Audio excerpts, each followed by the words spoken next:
So if I had a student that was struggling with division, I don't think a student would particularly struggle. Well, I think they could struggle with using a strategy, but I think that it's not necessarily important that they're able to really use each strategy, as long as they can, solve the equation and use the standard algorithm. So if the student was struggling with standard algorithm, this is when I would use these other strategies to kind of break down division a little bit. So first, if I say I have the number 135 divided by 5, I would have them use the base 10 box and the ones box, and I would have them a stack of plates.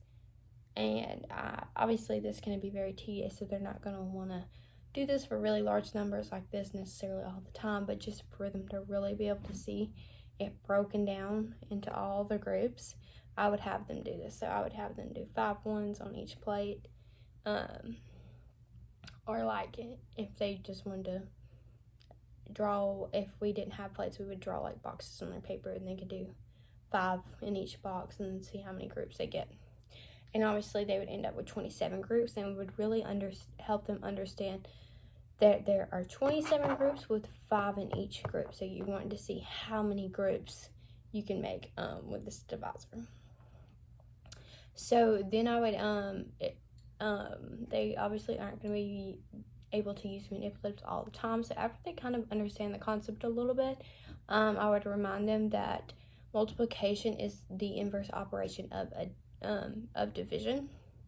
And so you can use similar strategies. So when we think about partitioning and multiplication, we can kind of think of it similarly in division. So we would break down the number, but we would only be breaking down the dividend, so the first number. And so we would use the decomposition strategy, and I would have them, break it down into the place values. If they didn't understand the place values, we do a quick little mini side lesson like, hey, this are place values, these are what they represent, and I also might grab the manipulatives if they need this still.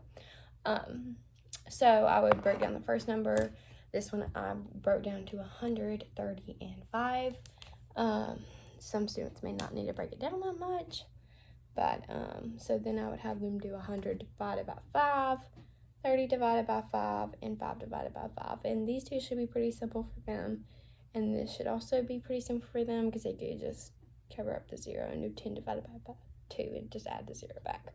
And then I would say, hey, since we broke down the number and divided them each by 5 to get the total answer to the equation, we have to add them back together. So I would have them practice breaking these numbers down and then dividing it by the number in segments, so they can really get a grip on, hey, these numbers are big, but they're not overwhelming, because we can break it down easily and we can get the answer if we're breaking down the number correctly and using our place values.